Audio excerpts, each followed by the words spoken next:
All right. Thank you all for coming after a week off. Tonight we are in Genesis chapter 6, verses 1 through 4. We'll probably be here for a few weeks, but it's where we are for tonight too. Genesis 6, 1 through 4. When man began to multiply on the face of the land, and daughters were born to them, the sons of God saw that the daughters of man were attractive, and they took as their wives any they chose. Then the Lord said, My spirit shall not abide in man forever, for he is flesh. His days shall be 120 years. The Nephilim were on the earth in those days, and also afterward, when the sons of God came in to the daughters of man, and they bore children to them. These are the mighty men who were of old, the men of renown. It's the word of God. Let's pray. Heavenly Father, I thank you for tonight. I thank you for an opportunity to be here with my brothers and sisters, to explore your word, Lord, to hear you speak. I pray that by your Spirit, Lord, you would instill in us an understanding of what you're communicating here, Lord, and how that affects the history of redemption and all the Bible, God. Just give us eyes to see and ears to hear, Lord, minds to understand, and through it all, give us hearts to love you more. We pray in Jesus' mighty name. Amen. All right, so these 4 verses is a highly disputed passage among modern Christians, though less so among biblical scholars. And I think that part of the reason Christians are so divided on this is that Christianity has removed or ignored so many of the spiritual elements of our faith because, especially in the Western world, we tend to want what's practical. We want to know how to live in the world as Christians, and I get that. But the fact of the matter is that it's very important to know what it is God is communicating in this passage. That's every passage, right? Because the Bible is a unified whole. And if we misunderstand one thing, especially something early in history, like here in Genesis, then we'll misunderstand every reference that's made back to it. We'll miss important themes that run throughout the whole Old Testament, and we'll misunderstand the New Testament. Even more, we'll misunderstand the spiritual warfare we are called to. So this is a very important part of redemptive history in this passage. So there are a few questions we have to answer in this text to understand what's going on. We need to know who the sons of God are. We need to know who the Nephilim are. And we need to know what it means that they were on the earth in those days and also afterward. So I'm going to tell you right off the bat what's going on here, and then we'll work our way through to see why that's the case. This is describing a second divine rebellion. The first rebellion was Satan in the garden when he rebelled against God. And this is similar in that heavenly beings disobey God and they do something they're forbidden to do. What they do here is they take on physical form, which they do elsewhere in the Old Testament. We see that a lot. But they rebel in that they actually procreate with human women. And these women have children, and these children are giants, physical, mighty giants. That's who the Nephilim are, the offspring of heavenly beings and human women. And they're physical beings who can physically die, just like a human, but their spirit is not just human. Right? They're part human, part heavenly being in their spirit, because heavenly beings are spiritual and man is part spiritual. And the fact that these Nephilim were on the earth in those days and also afterward is speaking of before and after the flood. Because the flood comes after this and wipes out the Nephilim, but there was one or maybe even multiple subsequent rebellions where this same thing happened. And that's why we see Nephilim later in the Old Testament. This, what I just told you, this is the primary view of the early church up until the time of St. Augustine. This is the only view of the Jews up through the time of Christ and beyond. This is the view of most Bible scholars that I have read, with the notable exception of R.C. Sproul, who believes an alternative view. What is the alternative view? Well, the alternative view teaches that the sons of God are men in the line of Seth, and the daughters of men are women from the line of Cain. Now, we've spoken at length about the spiritual nature of those two lines, as they're presented in the previous 2 chapters. So the idea in this view is that these 2 lines, the lines of the elect and the lines of the reprobate, intermarry, and they have offspring, which confuses or intermingles the 2 lines. This, then, is the impetus for God sending the flood to wipe out most of humanity that is now intermingled, and then he begins again with Noah. But if that is the case, then we're left with 2 questions. First, why would the line of Cain procreating with the line of Seth produce giants? Second, even if men from Seth's line having babies with women from Cain's line produced these giants, how would they have been on the earth in those days and also afterwards? Because we come across them after the flood. How is this when the line of Cain is literally destroyed in the flood? And there are answers to these questions that are offered to me unconvincingly, like saying the Nephilim aren't giants, but it's just an unholy, fallen mixed breed. And the etymology of the word Nephilim is disputable, so this can't be disproven by the grammar here. But I don't think the Bible allows for that answer. As for how they existed after the flood, those who accept this view have to say that either Noah's wife was of the line of Cain, or that one of Noah's daughters-in-law was of the line of Cain. And again, this can't be disproven with a chapter and verse that says otherwise, but this would lead me to expect at least there'd be a lot more Nephilim in the world after the flood. So let's go to the Bible to see a few things. What does the Bible say about the Nephilim? Well, the Bible only uses the word Nephilim 3 times, and it's only in 2 verses. Here in Genesis 6, and twice in Numbers 13:33. And Numbers 13 is the passage where the spies return from the promised land, and they're afraid to take the land. So let's go to Numbers 13.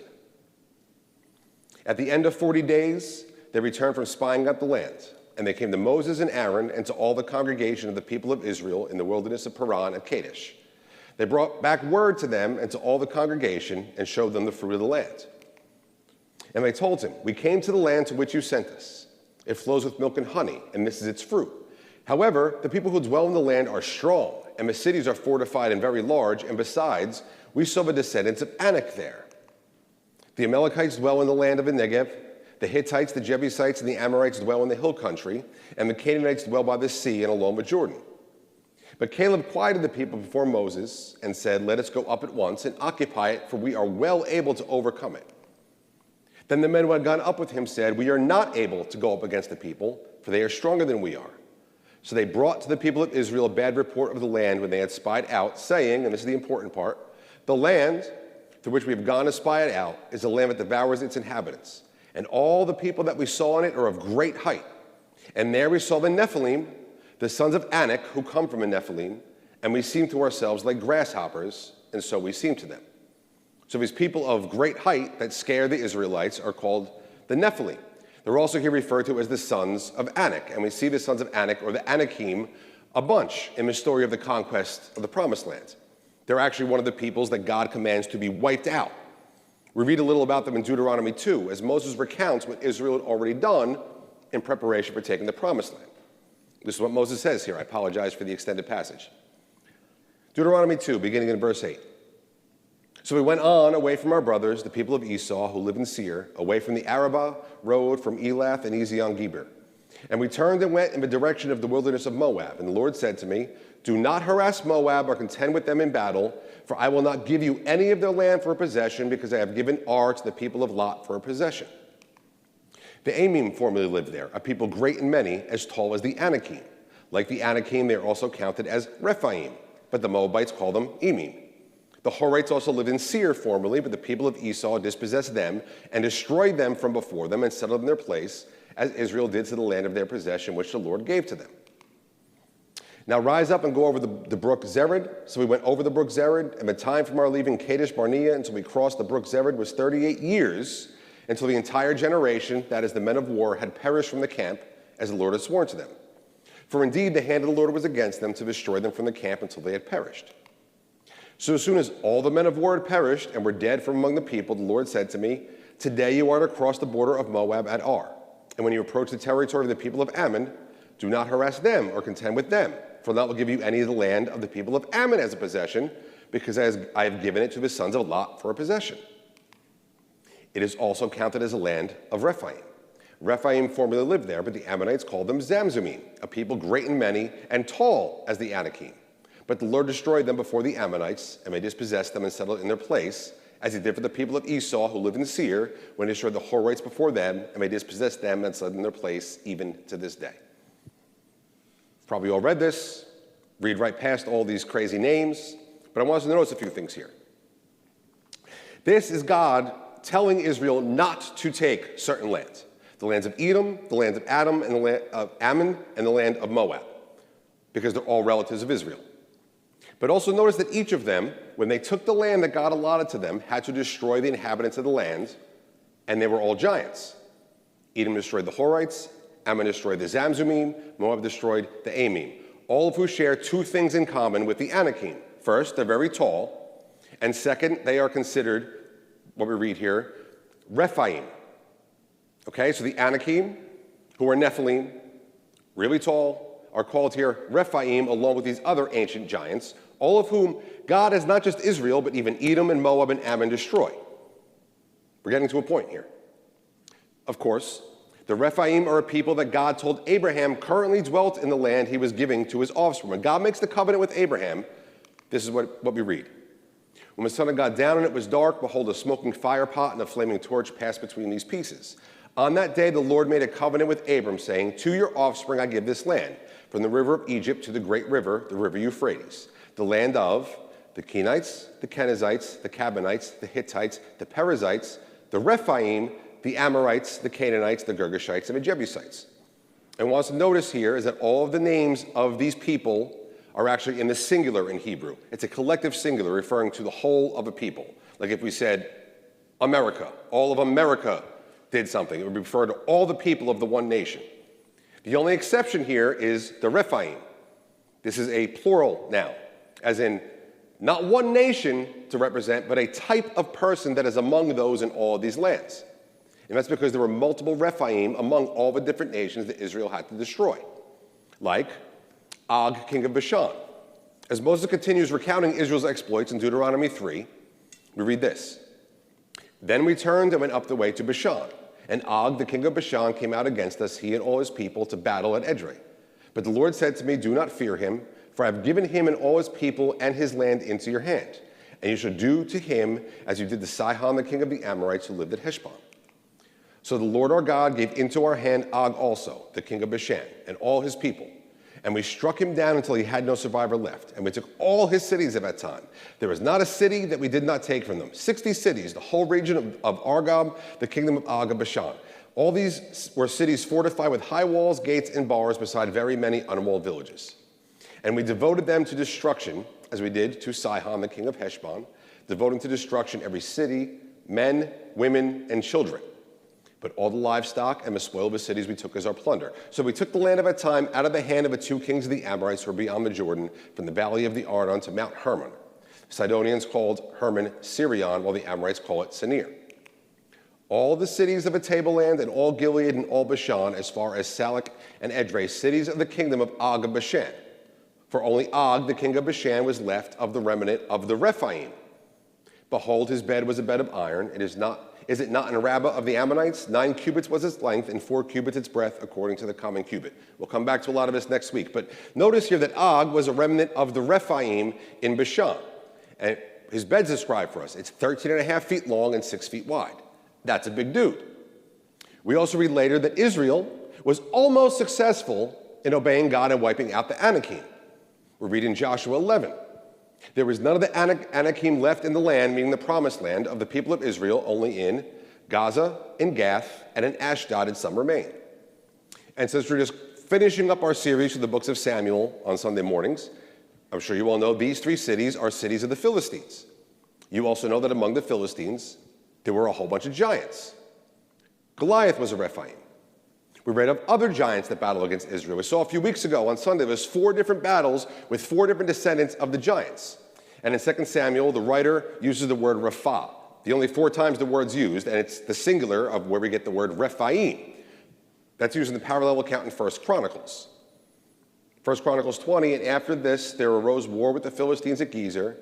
Then Sibbecai the Hushathite struck down Sippai, who was one of the descendants of the giants, and the Philistines were subdued.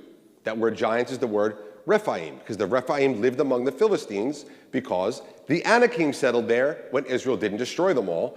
And they were Rephaim because they were also Nephilim. Again, Numbers 13. There we saw the Nephilim, the sons of Anak, who come from the Nephilim, and we seem to ourselves like grasshoppers, and so we seem to them. Okay. 2 things to notice in all of this. First, there is no doubt that the Nephilim are physical giants. But second, note that with Israel, and even with Edom, and with Moab, and with Ammon, God wasn't just giving land to Abraham's offspring and his family. He was using the taking of the land to judge the Nephilim. Okay, this is the curse of Satan included a promise for Adam and Eve. So the punishment of the Nephilim included the land promised for Israel and those other nations. And there's a reason God punished the Nephilim. But before we get to that, understanding the Nephilim were giants, we have to answer the question why they were giants. And as I said, it's because they were the offspring of humans and heavenly beings. Again, Genesis 6, when man began to multiply in the face of the land, and daughters were born to them, the sons of God saw that the daughters of man were attractive, and they took as their wives any they chose. Then the Lord said, my spirit shall not abide in man forever, for he is flesh, his days shall be 120 years. The Nephilim were on the earth in those days, and also afterward, when the sons of God came in to the daughters of man, and they bore children to them. These are the mighty men who were of old, the men of renown. And we don't work backwards from the fact of the Nephilim to deduce that the sons of God are heavenly beings. It's because we have to understand who the sons of God are to explain why the Nephilim are part human being and part heavenly being. We begin by looking at every other place the term son of God is used in the Old Testament, okay? There's internal evidence in the Bible that makes this much more than just a matter of opinion. The sons of God always refers to heavenly beings. Like when we read in Job 1, that there was a day when the sons of God came to present themselves before the Lord, and Satan also came among them. Nobody interprets this to mean that the human line of Seth presented themselves to God in heaven. They don't do it the second time we read that there was a day when the sons of God came to present themselves before the Lord, and Satan also came among them to present himself before the Lord. We talked months ago about the fact of the creation of the heavenly beings, even though Genesis doesn't touch on it. We discussed that the heavenly beings were created before the earth was finished because God asked Job in Job 38, where were you when I laid the foundation of the earth? Tell me, if you have understanding, who determined its measurements? Surely you know. Or who stretched the line upon it? On what were its bases sunk, or who laid its cornerstone? When the morning stars sang together and all the sons of God sounded for joy. And we saw there the reference to the stars and the sons of God was referring to heavenly beings. Or we have Psalm 29, where we read, ascribe to the Lord, O heavenly beings, ascribe to the Lord glory and strength. This is a place where interpretation is in translation, because even though this is a good interpretation, the Masoretic text doesn't say heavenly beings. It says sons of God. And we read this in the Psalms a few times, where in Hebrew it says sons of God, and we read heavenly beings. Even in the New Testament, we see the same understanding. From the mouth of Jesus himself, we see how sons of God are understood as heavenly beings. When he answered the Sadducees' ridiculous question about the 7 brothers who die, each having the same wife, he says to them, the sons of this age marry and are given in marriage, but those who are considered worthy to attain to that age and to the resurrection from the dead neither marry nor are given in marriage, for they cannot die anymore, for they are equal to angels and are sons of God, being sons of the resurrection. And sons of God are what in Greek would be called angels, which are heavenly beings. And then we have the Septuagint, the Greek translation of the Old Testament, older than the Masoretic text. This would have been the Bible Jesus and the apostles had. This is what we read in Genesis 6 in the Septuagint. And it happened when human beings began to become numerous upon the land, and they had daughters. The angels of God, having seen the daughters of humans, that they were beautiful, took for themselves women from all whom they picked out. The Lord God said, my breath will not at all reside in these humans for very long, because they are flesh, but their days will be 120 years. Now, giants were upon the land in those days. And after that, whenever the sons of God visited the daughters of humans, they fathered children for themselves. Those are the giants who were from long ago, the people of renown. Clearly, the sons of God and angels are the same thing. So, we now know that the sons of God in Genesis 6 refer to heavenly beings. And that's important because we now understand this to be speaking of a rebellion of heavenly beings against God. And without this understanding, we're actually going to miss the third major rebellion against God, which we'll see in Genesis 11. And this is referred to in the Song of Moses in Deuteronomy 32, where we read, when the Most High gave to the nations their inheritance, when he divided mankind, he fixed the borders of the peoples according to the number of the sons of God, but the Lord's portion is his people, Jacob is allotted heritage. We'll get to that in Genesis 11. I just want to realize that a lot of what Moses wrote in Genesis, like the creation account, like here in Genesis 6, it's not just written to give Israel a history. It's not just to tell them what the truth is. But Moses writes this to explain to them the truth in light of what the rest of the world believed, right? We've spoken about this. The Old Testament takes place in 3 major locales: Egypt, the Promised Land, and Mesopotamia. And as we might suspect, these other ancient cultures all have stories about heavenly beings descending from heaven to have children with human women. And after they did this, the offspring were born, and they were giants. And in every single one, God sends a huge flood as judgment for this. So this explains why the Jews never adopted a view that the sons of God were human. It explains why all Second Temple Jewish writings, which means from the time of the exile up until after Jesus' time, always understood this to mean heavenly beings. This is most evident in the book of Enoch. The first 36 chapters of the book of Enoch are known as the book of Watchers. Watchers were heavenly beings who were part of a divine council of God. We actually read about them in the Bible. In Daniel 4, Nebuchadnezzar has a dream, and he explains it to Daniel. He says, I saw in the visions of my head as I lay in bed, and behold, a watcher, a holy one, came down from heaven. He proclaimed aloud and said thus, chop down the tree and lop off its branches, strip off its leaves and scatter its fruit. Let the beasts flee from under it and the birds from its branches. But leave the stump of its root in the earth, bound with a band of iron and bronze, amid the tender grass of the field. Let him be wet with the dew of heaven. Let his portion be with the beasts in the grass of the earth. Let his mind be changed from a man's, and let a beast's mind be given to him. And let 7 periods of time pass over him. The sentence is by the decree of the watchers.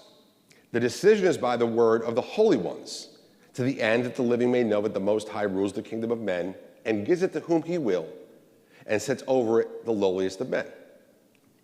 And of course, Nebuchadnezzar is a Mesopotamian king, but he's saying this to Daniel, who is a Jew and who is a prophet, and he shares this theology of these heavenly beings. Daniel says, because the king saw a watcher, a holy one, coming down from heaven and saying, chop down the tree and destroy it, but leave the stump, everything we just read.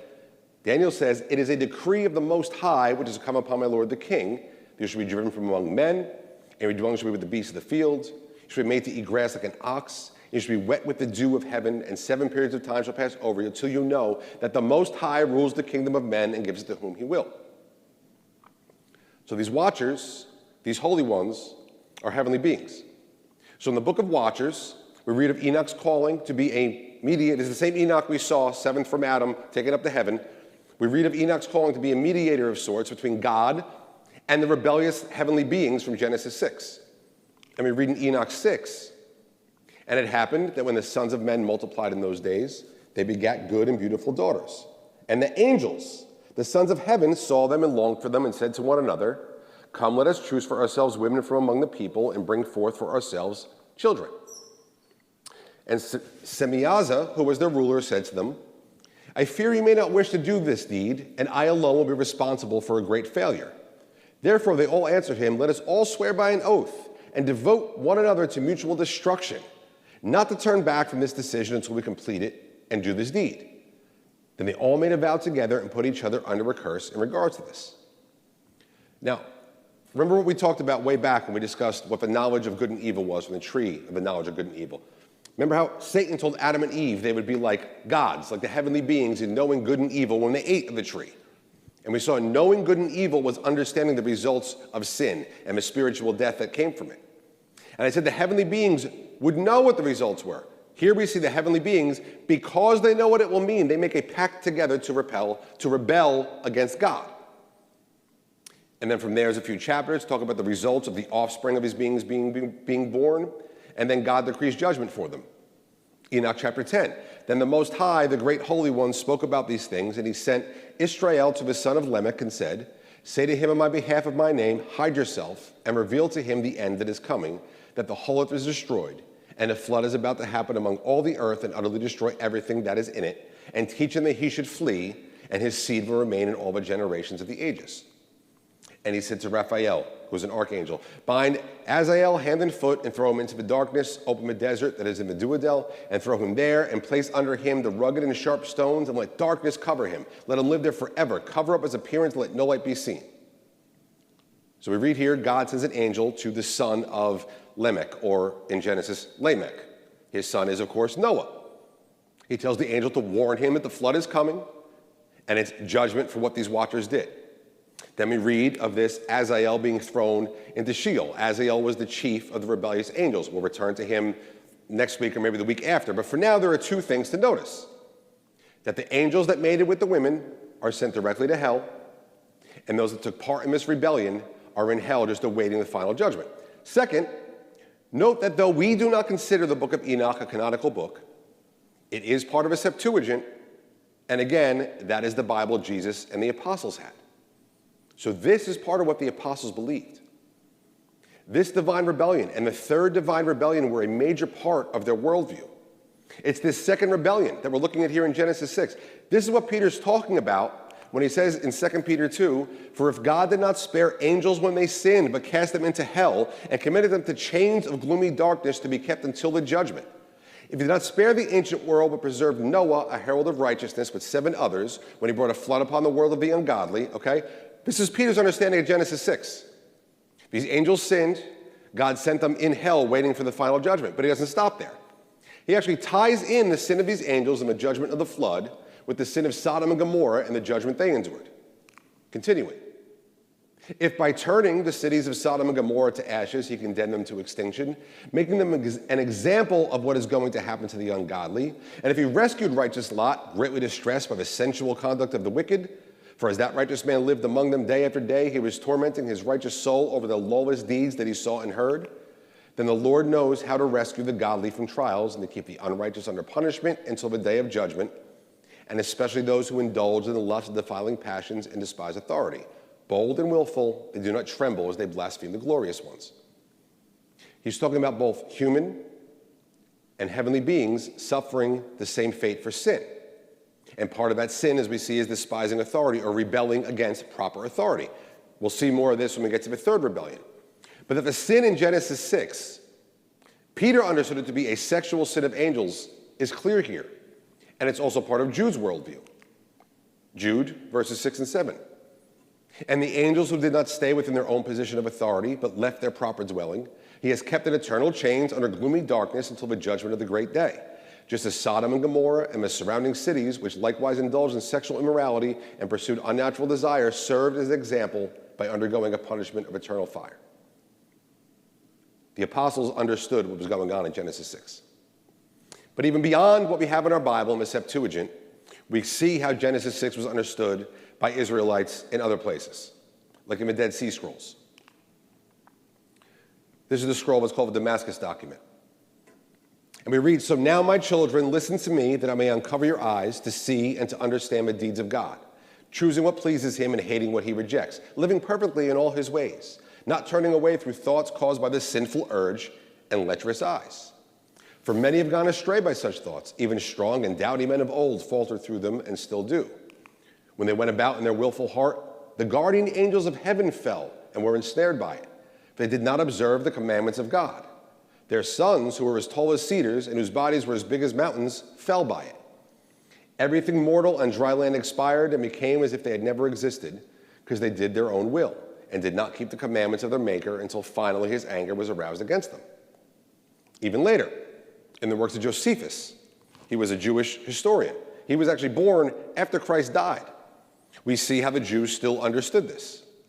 He says, "For many angels of God accompanied with women and begat sons that proved unjust and despisers of all that was good on account of the confidence they had in their own strength. For the tradition is, these men did what resembled the acts of those whom the Grecians call giants. But Noah was very uneasy at what they did, and being displeased at their conduct, persuaded them to change their dispositions and their acts for the better. But seeing that they did not yield to him, but were slaves to their wicked pleasures, he was afraid they would kill him together with his wife and children, and those they had married, so he departed out of that land. Now God loved this man for his righteousness, that he not only condemned those other men for their wickedness, but determined to destroy the whole race of mankind, and to make another race that should be pure from wickedness, and, cutting short their lives, and making their years not so many as they formerly lived, but 120 only, he turned the dry land into sea, and thus were all these men destroyed, but Noah alone was saved." So notice something here interesting. Josephus has the same view of what happens here in Genesis 6 and why that's the impetus for the flood. But Josephus ties in his second divine rebellion and the existence of a Nephilim with the flood. But he talks about how they're similar to these Grecian giants. He says this actual historical rebellion is similar to Greek mythology. And it is. If you know any Greek mythology, you know there are plenty of stories about gods coming down from heaven and mating with human women. And the result is usually these mighty, gigantic men like Hercules. If you know the story of the Titans, Zeus, the supreme god, tosses a bunch of other gods out of heaven and places them in hell, or what's called Tartarus in Greek. It's a place of punishment in the netherworld. The Titans, according to the myth, are the children of the god Uranus, which means heaven, and Gaia, which means earth. They were the offspring of heaven and earth together. And according to the story, Gaia gets angry when Uranus casts some of the Titans into Tartarus. She convinces some of the remaining Titans to rebel against him. Gaia gives one of them a sickle. He uses it to castrate Uranus. Blood from the wound falls to the earth. Gaia gets pregnant as a result, and giants are born. Later, Zeus, the supreme god, cast all of these giants into Tartarus. See the similarities here. But there's actually more, because the Greek word Tartarus, their netherworld, it's actually used in the Bible, used once by the Apostle Peter in the passage we just looked at. Again, 2 Peter 2, for if God did not spare angels when they sinned, but cast them into hell and committed them to chains of gloomy darkness to be kept until the judgment, it's the only place where the word Tartarus is used and translated as hell. All this to say, the mythology of all of the ancient religions and cultures is based on truth. The myths of the Greek and Roman gods, they are the Elohim of the Bible. The mighty men that were the offspring of their mating with humans, they are the Nephilim and the Rephaim. The Egyptians, the Mesopotamians, for a long time claimed their kings were descendants of the gods. They may have actually been. We see other kings in and around the Promised Land that were literally offspring of the fallen angels, like Og of Bashan. So these stories are based in truth, just twisted, like the story of the Titans, or the Mesopotamian story of the Apkallu, part human, part god creatures that taught humankind all kinds of advancement in things like war. This is based on truth, just twisted. Here's a summary of the story by Michael Heiser. He says, the Apkallu sought to undermine the wishes of Marduk, that is the supreme god, and his council by ensuring the knowledge that helped create Mesopotamian civilization would survive, allowing humanity to recover from a disaster of a flood. The post-flood Apkallu, warrior sages, they were epic heroes to whom Babylon owed its magnificence. This is what he says. The writer of Genesis didn't see it that way.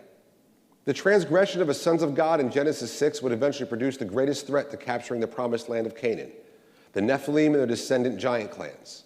This point was being communicated by linking the Anakim and the giant clans on both sides of the Jordan to the Nephilim. And he mentions Numbers 13 and Deuteronomy 2 and 3.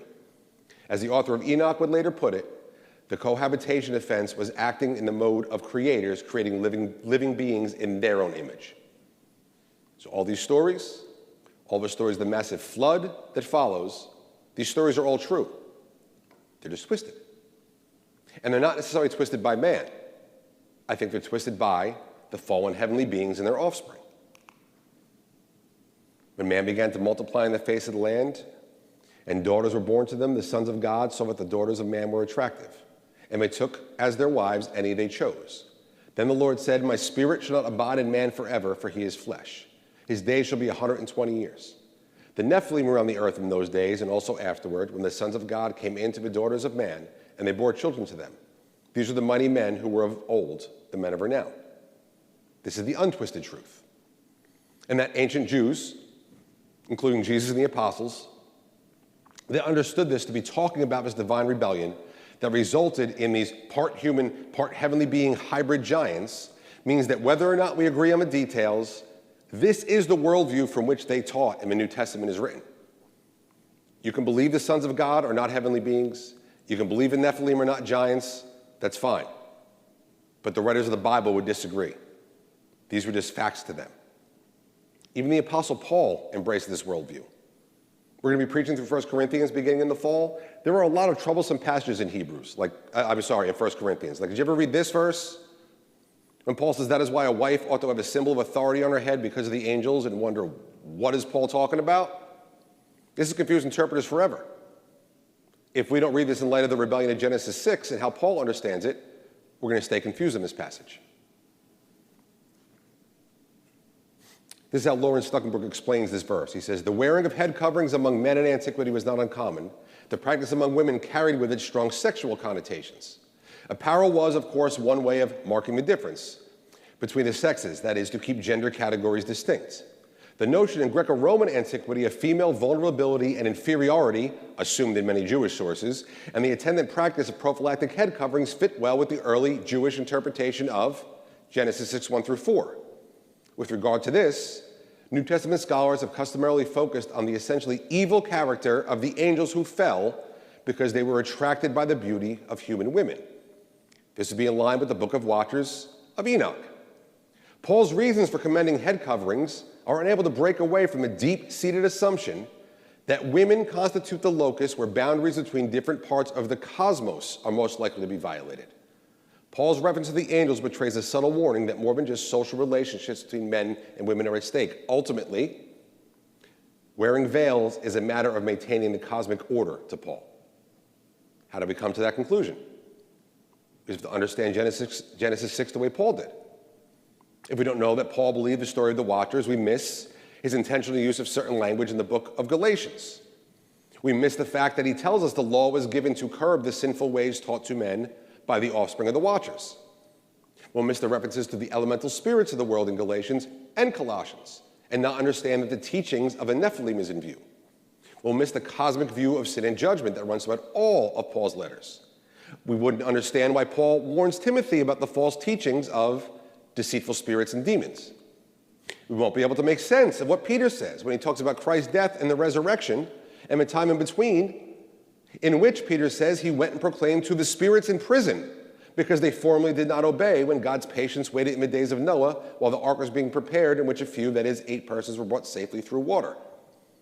If we don't understand Genesis 6, we won't understand any of this. We won't understand why we read in Job that God puts no trust in his holy ones and the heavens are not pure in his sight, how much less one who is abominable and corrupt, a man who drinks injustice like water. If we don't understand that in Genesis 6 this is sinning angels, we don't understand this. We also won't understand why God tells Israel to wipe out complete societies, men, women, and children. It's because the Rephaim were the greatest threat to them keeping the promised land. And we actually saw this played out through the books of Samuel. See, we need to get this right. The rebellion in Genesis 6 is huge for understanding the history of redemption in the Old Testament. It's huge for understanding New Testament theology. It explains a lot of these really weird passages we can't figure out, so it's important that we get this right. And next week, we're going to explore other ways that Genesis 6 affects other parts of the Bible and the underlying assumptions of the New Testament authors. And we're going to talk a little bit about demons as well. This was just introduction stuff. We'll really get into it next week.